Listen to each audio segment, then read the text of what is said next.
కాకినాడ జిల్లా ఏలేశ్వరం మండలం పట్టణంలో town cluster incharge Buddireddy Gopalakrishna మరియు టీడీపీ పట్టణ అధ్యక్షులు మోదీ నారాయణస్వామి ఆధ్వర్యంలో కూటమి ప్రభుత్వం రాష్ట్ర వ్యాప్తంగా నిర్వహిస్తున్న ఇంటింటి సంక్షేమ కార్యక్రమం నిర్వహించారు. కూటమి ప్రభుత్వం 2 ఏళ్ల నమ్మకం, అభివృద్ధి, సంక్షేమం ప్రజలకు వివరిస్తూ ఇంటింటికి కరపత్రాలు పంపిణీ చేస్తూ ప్రచారం చేపట్టారు. 3వ వార్డులో ఇంటింటికి తిరుగుతూ ప్రభుత్వం అందిస్తున్న సంక్షేమ పథకాలు, చేపడుతున్న అభివృద్ధిని ప్రజలకు వివరిస్తూ ముందుకు సాగారు. ఈ సందర్భంగా నాయకులు మాట్లాడుతూ కూటమి ప్రభుత్వంలో ముఖ్యమంత్రి చంద్రబాబు, ఉప ముఖ్యమంత్రి పవన్ కళ్యాణ్ చొరవతో రాష్ట్రాన్ని అభివృద్ధి పదంలో ముందుకు తీసుకెళ్తున్నారని అభివర్ణించారు.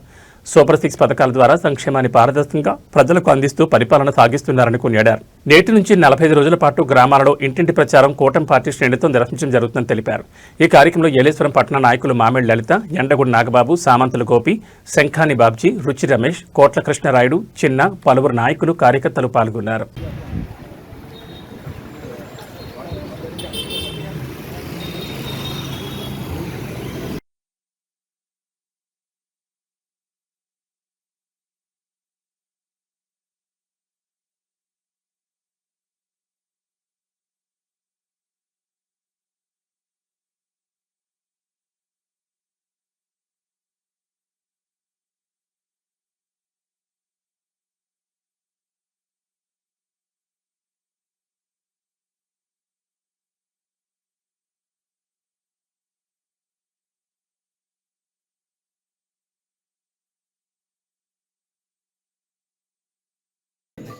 मैंने अपडेट होते नहीं है